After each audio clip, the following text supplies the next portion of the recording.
제1부 천년의 어둠을 깨는 서막 후 삼국시대. 한반도는 거대한 용광로와 같았습니다.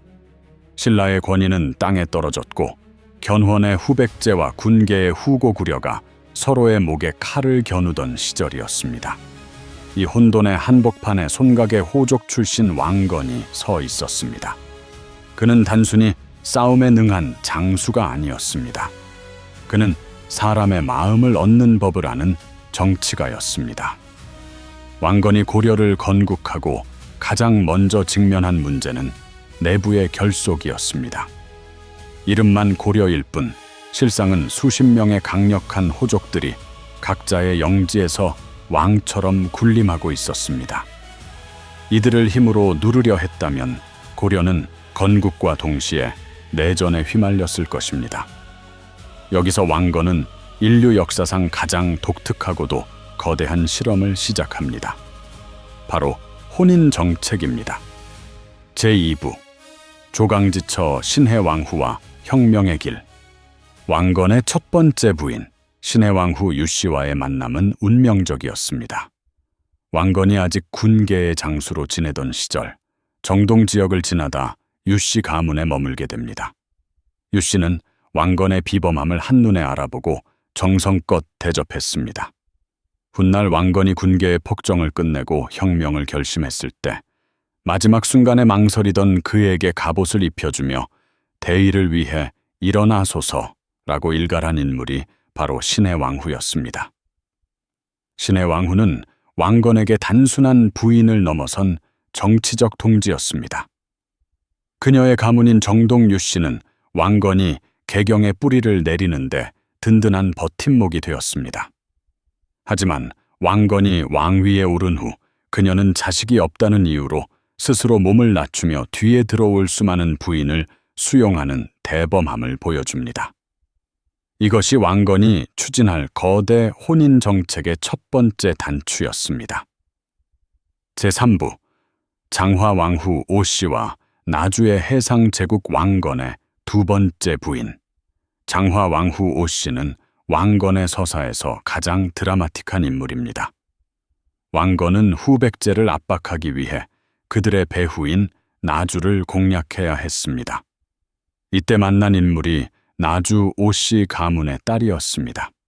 전설에 따르면 빨래터에서 만난 그녀에게 왕건이 물을 청하자 그녀는 물에 버드잎을 띄워주었다고 합니다. 급하게 마시다 체하지 말라는 배려였죠. 하지만 이 로맨틱한 이야기 뒤에는 냉혹한 군사 전략이 숨어 있었습니다. 나주 오씨는 서남 해안을 장악한 거대 해상 세력이었습니다. 왕건은 그녀를 부인으로 맞이함으로써 후백제의 보급로를 완전히 차단하고 고려 수군의 강력한 기지를 나주에 건설할 수 있었습니다. 장화왕후가 낳은 아들 무가 바로 고려의 2대 왕 혜종입니다. 그러나 그녀의 가문은 해상 세력일 뿐 중앙 정계의 기반이 약했기에 훗날 혜종이 겪을 고난의 씨앗이 되기도 합니다. 제4부 충주 유씨와 권력의 정점. 신명순선광 후 고려 왕실 내에서 가장 강력한 권력을 휘둘렀던 여인은 제3비 신명순선광 후 유씨입니다. 그녀는 충주 지역의 대호족 유긍달의 딸이었습니다. 충주는 한반도의 중심부에 위치한 철 생산지이자 교통의 요충지였습니다. 왕건은 충주 유씨 세력을 포섭함으로써 한반도 중부 내륙의 완벽한 지배권을 손에 넣었습니다. 신명순선광후는 무려 5남 2녀를 낳았습니다. 그녀의 아들들은 훗날 정종과 광종이 되며 고려 초기의 왕통을 잇게 됩니다. 그녀는 단순히 왕의 총애를 받는 여인이 아니라 자신의 가문과 자식들을 위해 궁궐 내에서 치열한 정치 싸움을 벌인 야심가였습니다. 왕건은 그녀를 통해 호족 세력 중 가장 강력한 우군을 얻었지만 이는 곧 왕권과 호족 세력 간의 피할 수 없는 갈등을 예고하는 것이기도 했습니다. 제5부 북방의 방패, 신전광후 황보씨와 황주 세력. 황주 지역의 황보씨 가문에서 온 신전광후는 북방 지역 호족들의 대표격이었습니다. 황주는 고구려계 유민들이 집단으로 거주하며 강력한 군사력을 보유한 지역이었습니다. 왕건은 신전광후와의 혼인을 통해 북진 정책의 기반을 닦았습니다. 그녀는 온화한 성품으로 알려졌으나 그녀의 가문은 훗날 고려 왕실의 외척으로서 엄청난 영향력을 행사하게 됩니다.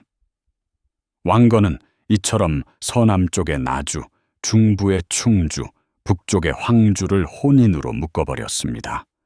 이제 한반도의 주요 거점들은 모두 왕건의 처가 식구가 된 셈입니다. 적들이 반란을 꿈꾸려 해도 이미 사방이 왕건의 인척들로 둘러싸여 있으니 감히 엄두를 낼 수 없었습니다. 제6부 신라의 천년 역사를 혼인으로 사다 후삼국 통일의 마지막 단계에서 왕건이 보여준 혼인 정책은 그 정교함의 극치를 달립니다. 신라의 마지막 왕 경순왕이 항복해오자 왕건은 그를 극진히 대접하며 신라 왕실의 여인들을 부인으로 맞이합니다. 바로 신란궁 부인 김씨와 낙랑공주입니다.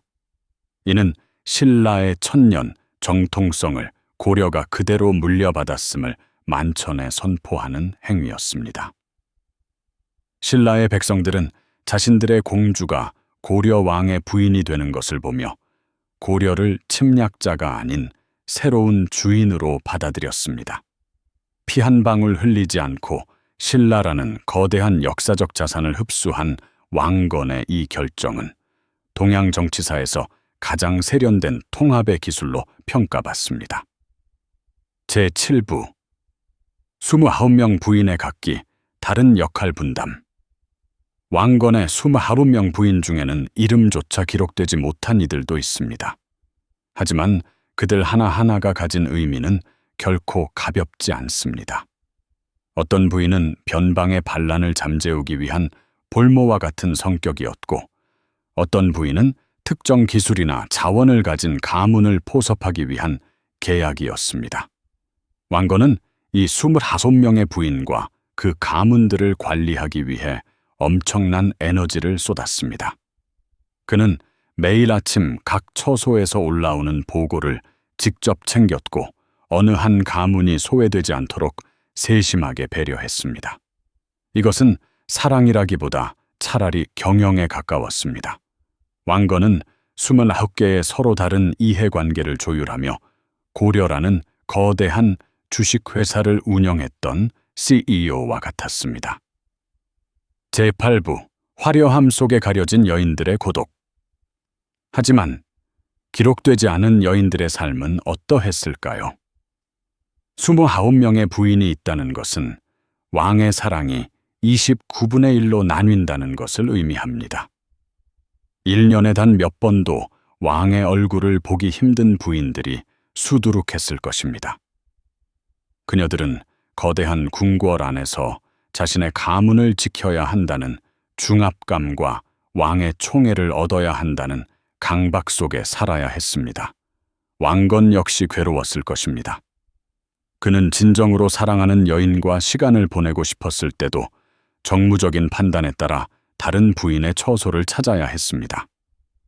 29명의 부인은 왕건에게 권력을 주었지만 동시에 인간으로서의 자유를 앗아갔습니다. 그가 누린 26번의 혼인은 왕건이 짊어진 왕관의 무게 그 자체였습니다. 제9부 왕건의 사후 터져나온 시한폭탄 태조 왕건이 세상을 떠나자 그가 정교하게 짜놓았던 혼인 네트워크는 곧바로 거대한 재앙으로 변했습니다.